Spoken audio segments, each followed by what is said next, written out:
I don't know when it started, but I learned pretty early that nothing I did would ever be enough. Growing up in a big house with my younger brother Leo, I was always the one in the shadows. Leo was the golden child, the perfect kid, good at everything, getting all the attention. And me? I was just there, invisible. Take my birthdays. They were supposed to be about me, right? But every year, my parents hijacked the day to talk about Leo's latest achievement. He won another award, scored the highest in his class, joined a new club. I didn't even get a mention. It stung. I'd sit there, watching them gush over him, and think, what about me? But they never noticed. I remember my 8th birthday vividly. I woke up, all excited, thinking maybe this year they'd actually see me. But no, they were too busy celebrating Leo's latest academic triumph. I sat there, alone in the corner, while they gave him all the praise. No cake, no gifts, just a hollow reminder that I was always second best. By the time I was 16, the frustration had built up. Leo had a car at 12. A fucking car.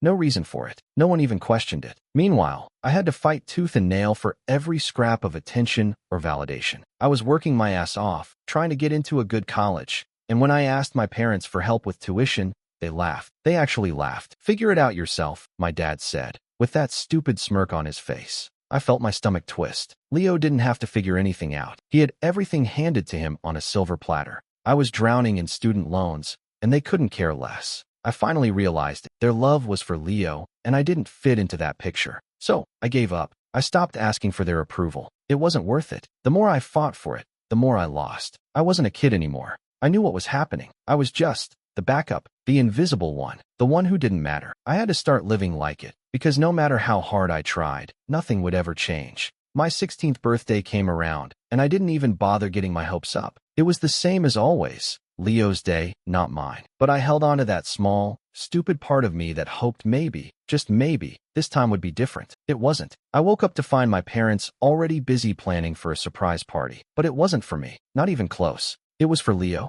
They were throwing a celebration for his perfect grades. He'd made some honor roll, or whatever. It was like my birthday didn't even exist. Surprise, my mom said, trying to sound cheerful as she handed me a plate of pancakes. Her eyes barely met mine. She was already focused on Leo, who was running around the house talking about his latest academic success. You're gonna love this car, Leo, my dad said, grinning wide. It's all yours, buddy. A luxury ride for my genius son. My stomach twisted. A fucking car. Leo didn't even have a license yet, but there they were, buying him a new car. A luxury car. For his 16th birthday. But me? I got nothing. No gifts, no attention. Hell, even my own birthday cake went unmentioned. I tried to hold it together, but I couldn't. Mom, Dad, I said, voice tight. Can we talk for a second? My parents barely looked at me. They were too busy talking about Leo's car, too busy lavishing him with praise for things I'd never get credit for. I need help with college. I blurted out, desperate. I wasn't asking for much. Just a little assistance, something to ease the load. I can handle the rest, but I need a small contribution to get started. They both turned toward me. The smile wiped from their faces like they'd just tasted something sour. College? My dad chuckled, like the idea of helping me was a joke. You'll figure it out, son. You've always been good at that. I felt the blood drain from my face. You've always been independent, my mom added dismissively. You don't need us to hold your hand. I stood there, swallowing down the bitterness that was rising in my throat. Was this really happening? Was I seriously asking for a little bit of help and getting laughed off? Meanwhile, Leo, who had barely scraped by on his last exam, was getting a goddamn car. I clenched my fists. Figure it out yourself, my dad said, shrugging like it was the most obvious thing in the world. I felt my chest tighten. I was on my own, completely, utterly on my own, and I knew then that nothing would ever change. They had their perfect son, their golden child, and it was never going to be me. I turned away, blinking back the tears that threatened to rise. I didn't want them to see how crushed I was. The humiliation, the sting of rejection, it was too much. But there was something else there too, something darker. It was a shift inside me, a realization that maybe I wasn't just being ignored. Maybe, just maybe, they didn't love me at all. I stood there, watching them fawn over Leo as they handed him the keys to a new car, and for the first time in my life, I fully accepted the truth. My parents didn't care about me. They never had, and they never would. That was it. The moment I gave up. The moment I stopped pretending that I could earn their love. Because no matter what I did, no matter how hard I tried, I wasn't Leo. And Leo was all they cared about. I left the room without saying another word, but the damage was done. I knew I wasn't just ignored anymore. I was expendable. Christmas was always the same. The tree was up, the lights twinkling, and the air smelled like cinnamon and pine. But there was no warmth, no real joy. I showed up every year because, well, it was what I was supposed to do. It was just a duty now. No matter how much I told myself I didn't need them, I couldn't quite shake that pull of wanting to belong, of wanting to feel something, even if it was just for one day. But that pull got weaker with each passing year. Every Christmas, I watched Leo open his mountain of gifts, his perfect, grateful smile never faltering. This year it was some new phone, a leather jacket, and a weekend trip to a resort. Meanwhile, I got nothing, not even a card. It stung less now, but the emptiness never really went away. At 21, I started to disconnect, to pull back more and more. I realized the less I expected from them, the less it hurt. So I stopped trying to be part of the family. I didn't stay for the whole day anymore. I came, had dinner, then disappeared. But something always kept drawing me back, no matter how much I hated myself for it. A little flicker of hope, even though I knew it was pointless. I thought maybe this time they'd notice me. Maybe they'd give me just a little bit of that love that Leo got so effortlessly. Leo didn't even seem to notice. He didn't see what was happening. He was still that golden child, blissfully unaware that the rest of us were just waiting for the next time he'd be praised for something. Every conversation with him felt like we were just going through motions, pretending like everything was fine. He'd ask me what I'd been up to, and I'd say, same old, same old. He'd nod, and go right back to talking about his latest success, how he aced his chemistry exam, or how his coach said he had a shot at a scholarship. He was living in a bubble, and I hated him for it. I hated that he didn't know how good he had it, how easy it was for him. But I hated myself more for caring. When I saw my parents, it was worse. My mom would give me a hug, but it was always surface level. She'd squeeze me for just a second too long, then let go like I was too heavy for her. It didn't feel like affection. It just felt like a routine. And my dad? He was mostly absent. I'd sit across from him at the dinner table, and he'd barely look up from his paper or his phone. I'd try to make conversation, but he'd either grunt or offer up a half-hearted, "That's nice, son," before returning to whatever was more important than me. And every year, the anxiety about my future gnawed at me. Graduation was getting closer, and the weight of it all, student loans, no help from my parents, and no direction, was getting harder to ignore. I tried to find other ways to make it work, but everything seemed impossible. Meanwhile, Leo was getting more than I could ever dream of. His college fund, fully covered. A car? He had two. His whole life was laid out like a perfect blueprint, and here I was, scraping together whatever I could just to get through. I couldn't take it anymore. "Mom," I said, sitting on the couch after dinner one night, the words spilling out before I could stop them. "I need help with college." I tried to keep my voice steady, but the bitterness was creeping in. "I'm doing everything I can, but I can't do it all myself. Can you at least help with?" She laughed, a short, sharp sound that made my stomach twist. "Help?" she said, like the idea was absurd. "You're fine. You'll figure it out." She didn't even look at me as she wiped her hands on a dish towel. "Just a little help, Mom. Please." I pressed, my voice tightening with frustration. "I can pay for most of it. I just need—" "You're on your own, son," my dad cut in, his voice flat, uninterested. He didn't even lift his eyes from his phone. Always have been. I stood there, rooted to the spot, feeling the heat rise in my chest, my face flushed with embarrassment. It was like a door had slammed shut in my face, and I was left outside, alone. I tried to force the words out, to say something, anything, but my throat closed up. I wasn't even angry anymore. I was just done. I turned and walked out of the room, not saying another word. There was nothing left to say. I was never going to get their help. I was never going to get their love. And that was the moment I knew for sure, really knew, that I was on my own. I didn't belong here. I never had. And it hit me, like a punch to the gut. I was never going to. Leo got into the local university. Of course, he did. When he told my parents, they practically threw a parade for him. All of them, the neighbors, the relatives, every single person at that party stood around praising him like he was some kind of god. The perfect child, they called him. They talked about how proud they were of him, how he had everything together. He didn't even have to try. He'd always just gotten everything. A full ride to college, a car, a house near campus. I stood there, watching it all. They'd bought him an entire fucking house for his first year. Meanwhile, I was still scraping together student loans, working 3 jobs just to cover rent. And it wasn't just the stuff he got. It was the way they looked at him, the way they smiled when he spoke, the way they listened to him. Like he was the sun, and we all just orbited around him. I wanted to scream, wanted to tear everything down. But instead, I stood there, my fists clenched, feeling the weight of years of resentment settle into my bones. I couldn't do it anymore. I couldn't stand by and watch them worship him. Not when I was suffocating under the weight of everything they hadn't given me. Without thinking, I pulled out my phone. I wasn't sure what I was even planning, but it was like I couldn't stop myself. I hit record, and then I just started talking. "You all make me sick," I said, my voice shaking, but steady enough that they could hear the venom in it. "Look at this. Look at what you've given him. Every goddamn thing he wants. And what do I get? Nothing. Not even a fucking hello. You don't even care that I'm here." The room went quiet. The smiles faded, and all of a sudden, the perfect picture of family life cracked. Leo's face was a mask of confusion, like he didn't get it. My parents? Their faces went red, but they didn't say anything. "You think I don't see it? I see the way you look at me. I'm not perfect. I'm not, Leo," I spat, turning toward them. "But that doesn't mean I'm not worth something. But you? You don't give a shit. You've never given a shit." Leo finally spoke, but his voice was low,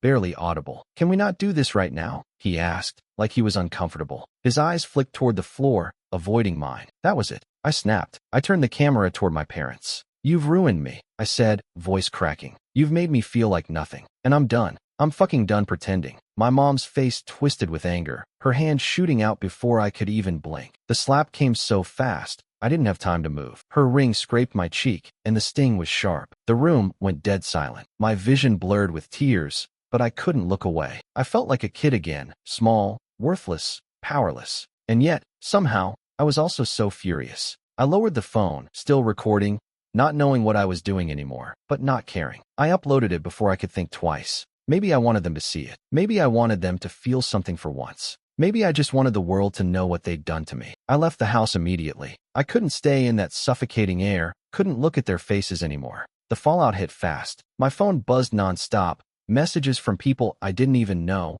both praising and condemning me. Some said I'd finally done what needed to be done. Others called me pathetic, said I was a spoiled brat. But it didn't matter. I didn't care about any of them. I didn't care about the validation or the insults. My parents, Leo, they'd all seen it. They couldn't ignore it anymore. They couldn't pretend everything was fine. I spent the night in my car, parked on some empty street. I wasn't ready to face the consequences, wasn't ready to hear their excuses or their cold apologies. The guilt was already crawling in. It gnawed at me. I felt like I'd crossed a line I couldn't come back from. But then again, what choice did I have? They never cared. They'd never cared. And I was done. Done with waiting for love that would never come. The phone buzzed again. Another message. Another person telling me I was in the right. Another telling me I'd gone too far. I didn't care. I pulled the blanket over my head, ignoring it, sinking into the emptiness I'd felt my whole life. I thought maybe I could sleep, but the bitterness only festered. I stayed awake for hours, staring at the dark roof of my car, wishing I could shake the anger, wishing I could shake the regret. But I couldn't. I just had to live with it. I had finally exposed them for what they were.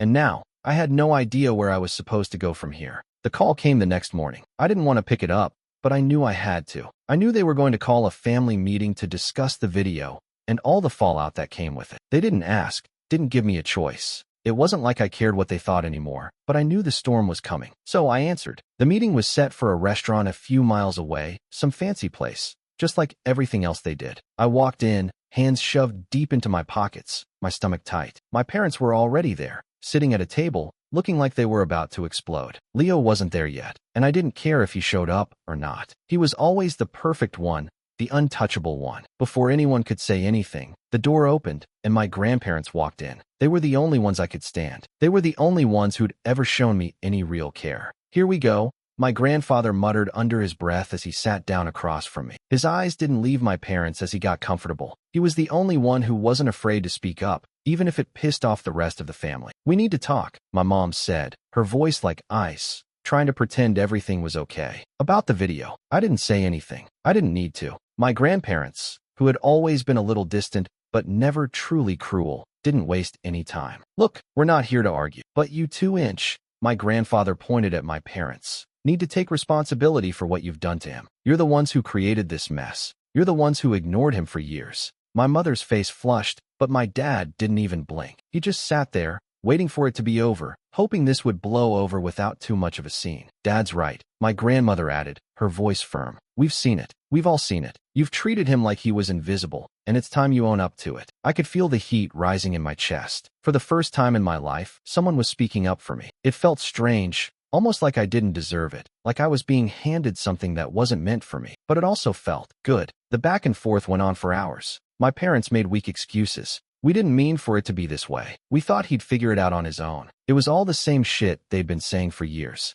My mother even said, We've always done the best we could. Bullshit. I didn't need their excuses. I needed them to admit the truth. It wasn't until my grandfather slammed his hand on the table that things finally shifted. Stop, he said, glaring at my parents. You two are pathetic. You've ruined him with your favoritism, your neglect. Now you're sitting here making excuses like you're the victims? You should be ashamed of yourselves. The room went quiet. My parents shifted uncomfortably in their seats. They didn't know how to respond to that. But my grandparents weren't done. You're going to apologize to him, my grandfather said, looking at my mom and dad with a cold stare. And I mean a real apology, not this bullshit you've been giving him for years. If you don't, we'll take matters into our own hands. We'll cut you off, all of you. That hit hard. My parents went pale. They knew my grandparents had the power to do it, and they weren't about to lose their grip on the family fortune. It took another hour of awkward silence, my parents' reluctance, and me just sitting there with my arms crossed, before my mother finally spoke up. I'm sorry,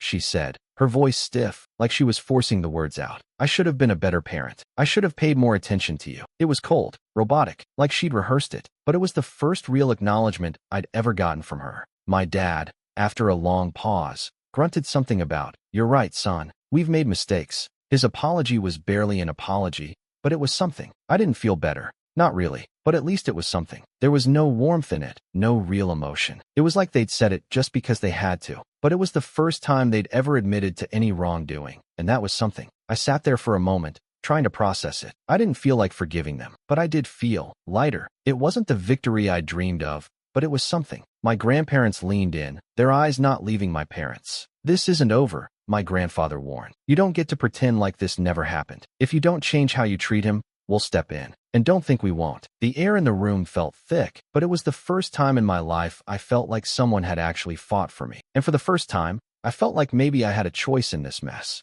After the meeting, I left the restaurant feeling strange. Something had shifted. I wasn't sure if it was progress or just another attempt at salvaging a relationship that was never going to be what I wanted it to be. But I was already thinking about the next step. I didn't need their money. I didn't need their house. I just needed to get away from them. I needed to move on. I started making plans. It wasn't going to be easy, but I had a place to go. I had my grandparents. And for once, that felt like enough. The day after the family meeting, everything seemed off. I woke up to a text from my grandmother saying Grandpa wasn't feeling well, that he'd been having stomach issues since dinner last night. At first, I didn't think much of it, but by the time I got to their house, things had gotten worse. Grandpa was pale, sweating, barely able to stay upright. My grandmother was frantic, her hands shaking as she paced back and forth. "We need to get him to the hospital, now," she said, voice strained, her eyes wide with fear. She barely even noticed me. I helped her get him in the car, and we rushed to the ER, but even then, something didn't sit right. Grandpa wasn't just sick. He was wasting away right in front of us.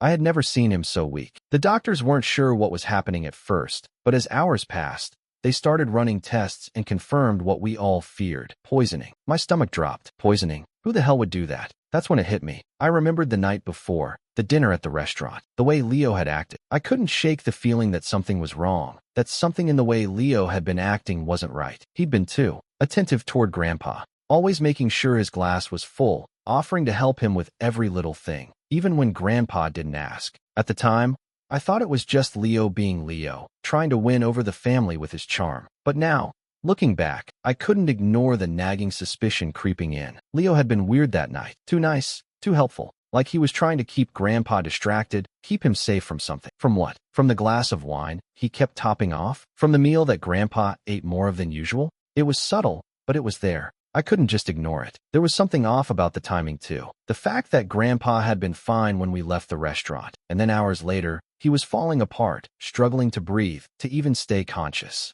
I had to know more. I didn't tell anyone at first. I started asking questions around the house. Did anyone see Leo do anything strange with Grandpa's food or drink? My grandmother just shook her head, too overwhelmed by fear to even think about anything other than getting Grandpa back on his feet. My parents were barely involved, too preoccupied with the fallout of everything that had happened the night before. But I couldn't let it go, so I started looking through the house, checking Grandpa's medicine cabinet, and asking if anyone had noticed anything unusual with the food from last night. After hours of digging around, I found something that made my heart drop. A small vial, tucked away in one of Grandpa's drawers, labeled with a chemical name I didn't recognize. I Googled it immediately and felt my blood run cold. The substance was a rare poison. It wasn't something you'd just stumble across. This was something that had to be administered carefully, and that vial was small enough to do the job, small enough to slip into a drink. I couldn't breathe for a second. My hands were shaking as I made the connection. Leo's behavior, the vial, the sudden collapse of Grandpa's health, it all pointed straight to him. I confronted Grandpa, who had just regained enough strength to sit up in his hospital bed. He was weak, barely able to focus, but his eyes still held that fire. "You think Leo did this?" he asked, his voice low and raspy. He didn't seem surprised. I nodded. "I think he poisoned you." The words felt wrong in my mouth, but I knew it was the truth. Grandpa's face twisted with anger. He struggled to sit up, his breathing labored. "I want you to find out for sure," he said, his voice cracking. "I don't care how, but you're going to find the proof. And when you do, you make him pay. I'm not dying because of some child who can't get his own life together." His words were harsh, but there was a strength in them I hadn't expected. Grandpa wasn't giving up. Not yet. And neither was I. "Don't worry, Grandpa. I'll get the proof," I said, the weight of his demand heavy on my chest. "I won't let him get away with it." He nodded slowly, the intensity in his eyes flickering like a dying flame, but there was something resolute about him. "I'll get him," I repeated under my breath as I left the hospital room. I couldn't sit idly by anymore. The line had been crossed. It was time to find Leo, and time to make him pay for what he'd done. I spent the next few days in a haze of paranoia and determination. I couldn't let Leo get away with this, not after everything he'd done, not after what he'd tried to do to Grandpa. I knew I had to gather solid evidence, proof that couldn't be ignored, proof that would force my parents to see the truth. So, I did what I had to do. I set up hidden cameras around my grandparents' house. Not enough to make it obvious, just a few strategically placed ones where Leo might be without realizing he was being watched. At first, nothing seemed out of the ordinary. But then I started noticing patterns in Leo's behavior, patterns I couldn't unsee once I paid attention. He was always asking about Grandpa's medications, about his health history, about the house and the bank accounts. I couldn't figure out why it mattered so much to him, but it didn't feel right. Why would a 22-year-old care so much about his grandfather's medical history, about his financial situation? He would ask Grandma questions, ones that seemed innocent on the surface, like, "How's Grandpa's arthritis doing?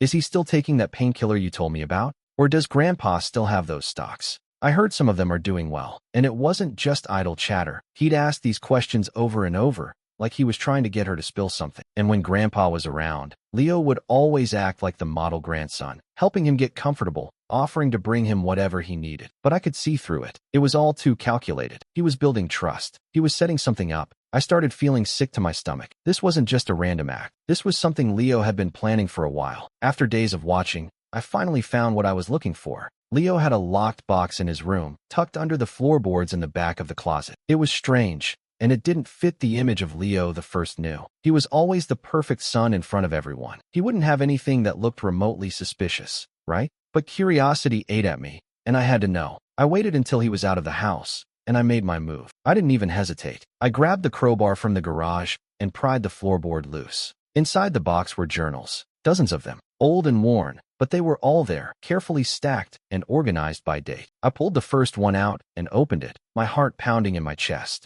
The words inside made my hands tremble. It started innocently enough, Leo's thoughts on his school projects, his success in extracurriculars, his plans for the future. But then it shifted, slowly, over time. The journals turned into something darker. Leo had been planning his success for years, documenting everything he'd done to manipulate my parents, to get them to love him more than me. He had written down his tactics, his strategies for earning their trust, for becoming the golden child. And then it got worse. One journal was filled with notes on Grandpa. Leo had been researching ways to poison him. I found pages and pages of notes about various poisons, how much to use, how to disguise it in food and drink, how long it would take to show symptoms. Leo had even looked into Grandpa's will and financial situation, carefully noting everything that could be his if Grandpa were out of the picture. The last entry in that journal was dated just a few weeks before the dinner. Leo had detailed his plan to make Grandpa sick slowly, to get him to a point where the family would think it was just old age catching up with him. And then, when Grandpa was too weak to fight back, he would take control of everything. I felt the bile rise in my throat. I couldn't breathe. Leo had been plotting to kill Grandpa for money, to take everything, to make himself the king of the family, just like he'd always wanted. I took photos of the journals, careful to capture the most damning pages. Then I made copies, in case anything happened to the originals. I had to be smart. I had to be prepared. I knew what I had to do now. I had the proof, and I wasn't going to let Leo get away with this. I wasn't going to let him poison Grandpa, and I wasn't going to let him continue to manipulate the family the way he had been. This was it. I was done being silent. I was done pretending like everything was normal. The confrontation was coming, and it was going to be messy, but I didn't care anymore. Leo had crossed the line, and I was going to make sure the whole family knew what he had done. There was no turning back now. The family meeting was set. Everyone was going to be there. My parents, Leo, my grandparents, the extended family. This was it. The moment I'd been waiting for. No more hiding. No more pretending. I walked into the room holding the manila envelope with the proof. It felt heavy in my hands, like it was full of bricks, not paper. But this was my only shot to make them see Leo for what he really was. To show them that all these years, everything had been a lie. I didn't even sit down. I just placed the envelope on the table in front of them and slid it across. Everyone needs to see this, I said, my voice steady. But I could feel the rage bubbling under the surface. My parents were already on edge, their eyes darting nervously between me and the envelope. Leo was sitting off to the side, trying to look casual, but I saw the nervous tick in his fingers as he kept playing with his sleeve. He knew what was coming, and the look on his face made it worse. I took a deep breath and pulled out the first photo. It was a picture of the journal entry where Leo described poisoning Grandpa. I slapped it on the table. Leo's been planning this for months, I said, my voice breaking through the silence. He's been manipulating all of you, lying to your faces, and planning to kill Grandpa for the inheritance. My mom's face went white. My dad didn't move, didn't react. He just stared at the photo like it was a mistake, like it wasn't possible. This is ridiculous. Leo immediately spoke up, his voice tight. That's just... He looked at the photo, then back at me. That's creative writing, okay? It's not real. You're trying to destroy me, to ruin everything, just like you always have. I stood my ground, pushing the rest of the photos across the table, each one documenting his plans, his manipulations, the lies he'd spun over the years. Creative writing? Really? I sneered. You think anyone's going to believe that? These aren't just words. This is the plan. The poison, the lies, the manipulation. You've been planning to kill Grandpa for money. Leo stood up then, his chair scraping back so violently that it almost tipped over. His face was twisted with rage. You're crazy. You're making this up. These are just notebooks, okay? I didn't do anything. His voice cracked. You've always hated me. Always. You've been trying to tear me down from the start. I'm just trying to make something of myself, and you can't handle it. The rest of the family had gone silent. Some of them were looking at Leo like they couldn't believe it. Others were staring at me, unsure of what to think. My grandparents, though, they didn't look confused. They looked pissed. Grandpa, who had been silent up until then, his health still fragile, but his eyes blazing with fire, finally spoke. I told you, he growled, his voice low but steady. I told you I could feel something was off, but I couldn't put my finger on it. This bastard has been poisoning me, and you didn't see it. He coughed, and it sounded like it took all his energy. You've been hiding behind that perfect little image for years. But now the truth's out, Leo. You're a damn snake. My mother looked like she might pass out, her face drained of color. Leo, is this true? Did you really do this? She asked, but her voice was shaking, unsure, like she wasn't ready to accept it. Mom, you have to believe me. Leo pleaded, his eyes wide with desperation. He's lying. It's all a lie. I didn't do anything. He started pacing back and forth, his breaths coming faster. I've been trying to help Grandpa, to be there for him, and he's just trying to ruin everything. He's always hated me. I shook my head, my voice steady now, and I wasn't backing down. No, Leo, you've been using him. You've been using all of us. I was the one ignored, but Grandpa was the one you were going to get rid of. The tension in the room was suffocating. Some of the family members were still quiet, unsure of what to make of it. But then,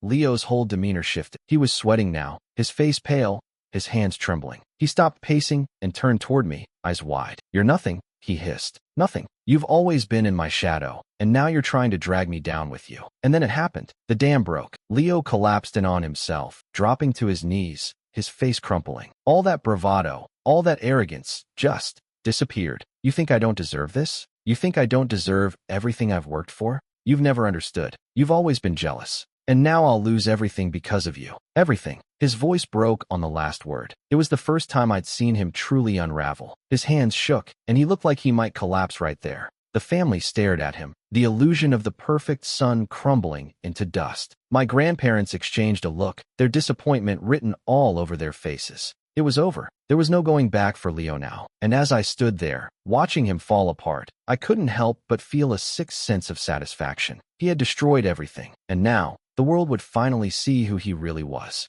The police arrived shortly after Leo's breakdown. They didn't need much convincing once they saw the evidence.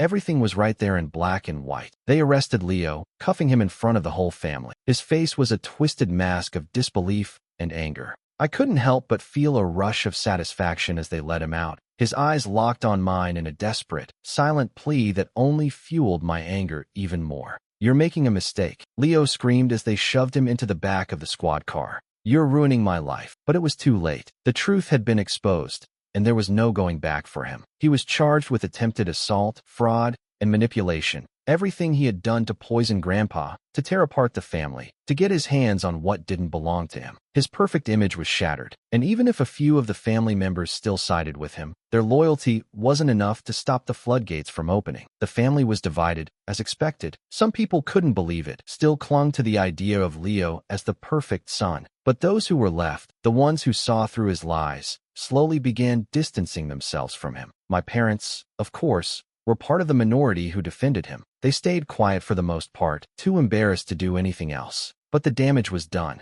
I couldn't bring myself to care about their shame anymore. I had given up on them a long time ago. I didn't need them. The hardest part was knowing that, despite all the chaos, I still wanted their approval. I wanted to be seen by them, but I had learned by now that it would never happen. And that was fine. I wasn't going to waste any more energy hoping for something that was never going to come. I moved out of my parents' house right after Leo's arrest. I couldn't stand the tension anymore, couldn't bear to be near them, but I didn't feel alone. Grandpa had my back, and so did my grandmother. They weren't just offering me a place to stay. They were offering me a real chance to rebuild. They legally adopted me shortly after, making it official, giving me the family I had always needed but never had. They were the ones who saw me, who loved me for who I was. Not because I had achieved some ridiculous standard they set for me. They cared, and that made all the difference. I focused on my future. I worked hard, started paying off my loans, and built something of my own. I didn't need to rely on my parents anymore. I was independent now, and that felt good, better than I ever could have imagined. As time passed,